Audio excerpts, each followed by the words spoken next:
All right, man. Welcome back. Second quarter Doc and GM NBA recap show. Doc, we said we're going to cover the East, man.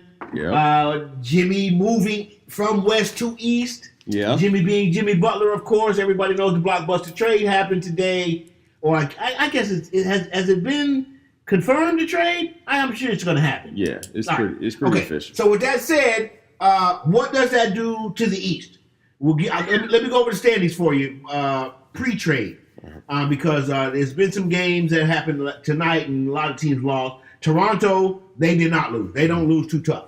They're 12-1 at the top. You said they don't lose No, tough not too at tough. all. No. Milwaukee sits at 9-3. Indiana 8-5. Excuse me. Yep. Bostonian 7-5. Philadelphia, they are 8-6. And now the bottom, what is that? Two more? 1, 2, 3, 4, 5, 6. So we got Detroit 6-5, Charlotte 6-6. That's the East right now. Got a Brooklyn also ran at 6-7. Right. Blah blah blah blah blah.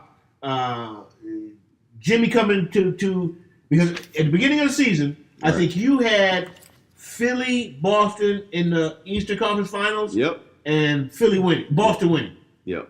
I had Philly, Toronto. Mm-hmm. I can't remember who I had winning. I'm probably gonna be wrong, but either way, that's who I had. Right. Who do you have today? Same thing. Philly, Boston, Yeah. excluding Toronto and the fact that we just mentioned they don't lose too often. Yes. And Kawhi's playing Kawhi-like. Yep. And his road dog they kept Lowry, right? Lowry, yeah. He's playing lights out. Yeah, he's good. They're sitting on the floor. They're sitting on the bench. When I watch him, if it's fourth quarter, they're on the bench acting like, man. Regular season, man. Show me in the playoffs. I know what Kawhi can do in the playoffs. I still don't know I do know what Kyle Lowry is going to do, and that's not show up. So, show me in the playoffs. I saw him and DeMar DeRozan ball out last year. Yeah. And so, Kawhi's better than DeRozan. What? So, I know they're going to. So, yeah. DeRozan's good. Yeah, there you go. DeRozan's good. Exactly. Real good. I still say Kawhi is much better than there him. You go. So I still think his temperament is much better. So those two balled out in the East last year with LeBron in the East. LeBron's gone, and he has upgraded his road dog. Yes, they're going to win some games, but I want to see what they do in the playoffs because I know Lowry has shown to be a no-show. I know Boston has been in 2 Eastern Conference Finals in a row, so I'm going to go for the known quantity in 2. I saw Philly last year, and they just upgraded with Jimmy Butler. So, yeah. I don't know if okay. The question you should be asking me, do I still have Boston making it to the finals? See, that's the better question to be asking me. I know. I think I like my question. We can get into that in a second. I do like my question. I think is a tad shy of being delusional.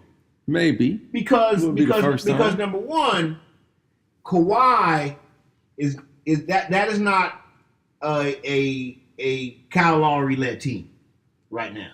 Okay.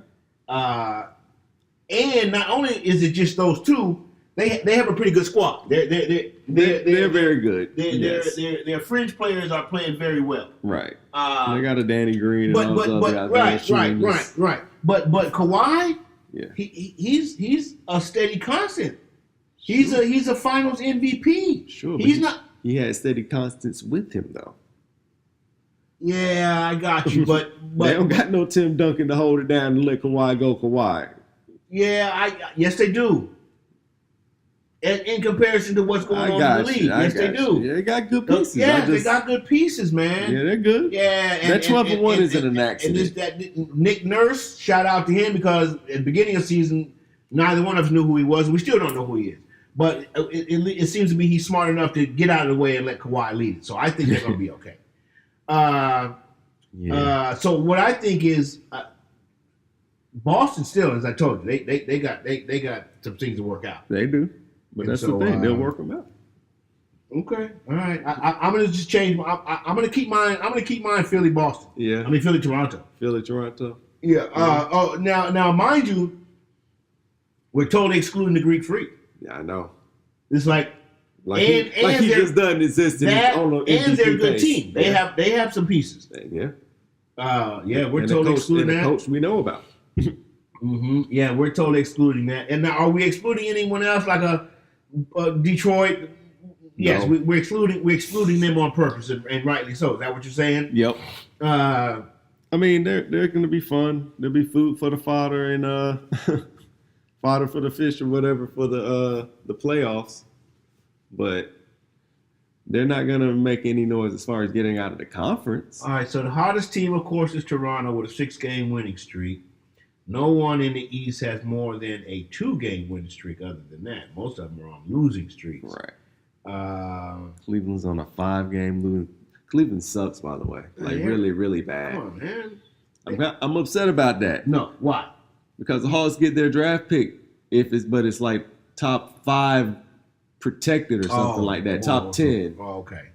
I think it's top 5. So yeah, these turkeys, they're gonna fool around and get another number 1 like they always do after LeBron leaves. Yeah, I thought you were going to say you were that was on the personal level from the Hawks. Yeah, it had nothing to do with Cleveland. I don't care about them. So we got a couple of, we mentioned at the beginning of the season that we knew or figured 6 teams out of the East that would be in the playoff picture. Right. We're pretty much nailing those 6 teams. Yeah. We don't have the order quite right now, but those 6 teams are in, and then we said the bottom 2 would kind of fend for themselves. Yeah. Sort themselves out. No. One team we had in is not Washington Wizards. They're down at the bottom, correct. hanging out. They're Down there hanging out with Yeah, Cleveland. they're way down there. They're way down there. So, but they got to win tonight versus Miami. A much needed win. What was that? Their second win of the season? Third. Third win. So, yeah.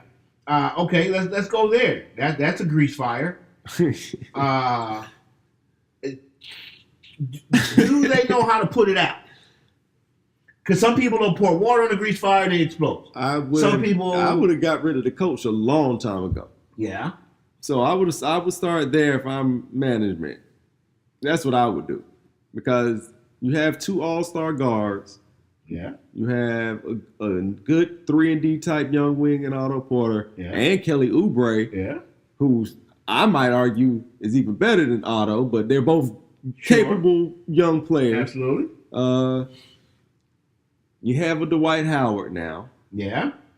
So it's not like you lacking for talent in a conference that's not overly talented. I mean, needless to say, at 3-9, they were having trouble beating good teams, bad teams, anybody. any teams. Right. They shouldn't be at the bottom of the Eastern Conference standing. So you're saying, well, I mean, neither one of us have ever believed in Scott Brooks when he was in OKC, right? And since he's been in the DC area, right? Who, like, I mean, I guess Nick Nurse came from out of nowhere. Mm-hmm. Budenholzer came from out of nowhere. What coach helps that? Who buys in? Who is it that can say, hey guys, you got enough here? I mean, and put it together and make it happen. But you gotta want the job. I like Mark Jackson. Hey, bro, there's only, when you say you gotta want the job, there's only 30 of those jobs available on Earth. Yeah. So if somebody offers you that job, you're taking that. No, that's not true. Some of these guys are Jeff Van Gundy, and some of these other guys they get offers sometimes, but they don't take them. I don't know if they're offering Van Gundy. Well, other guys. There's some people that turn them down. Yeah, you know how that goes. Yeah, to me, the only people I think turn down an NBA coaching job is one that's like Steve Kerr, where if I don't get this one, it's because I'm getting that one. You're not turning down an NBA coaching job. I don't think so. There's money and pride and prestige with that, man. That's a nice check. I feel you. Yes, I want to be that. There's only 30 of those jobs available on Earth. So who would you think? I don't know if that person. That's why I'm asking you. I don't know if that person exists. Now, surely. I'll put it this way, especially at this point, because it would have to be.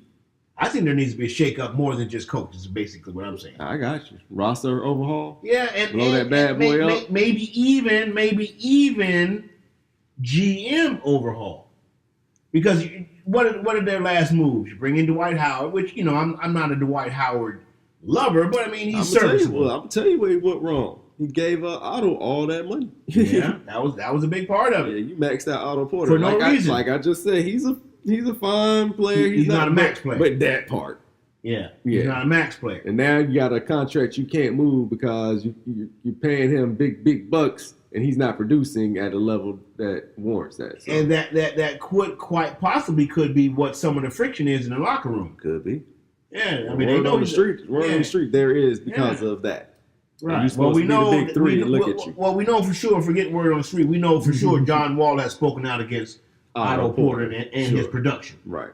So. And apparently. So I think it's more than just coach. Yeah, I mean, it's we talked about it a few weeks ago. It's issues in that spot. Yeah. So that's what I'm saying. Just bringing in a new coach doesn't take them from 3-9 to 9-3 in the next 12 games. It's a Band-Aid. Yeah. It's a Band-Aid. Sure. Like what you're saying. I feel what you're saying. It needs a big overhaul, sounds like. Mm-hmm. But at this point, just to get back into some kind of contention, coaching move was what I would do. All right, so to end the quarter, you're still sticking with your guns as the final two. For now. I'm still sticking with mine. Philly and Boston. All right. So that's quarter number 2, my man.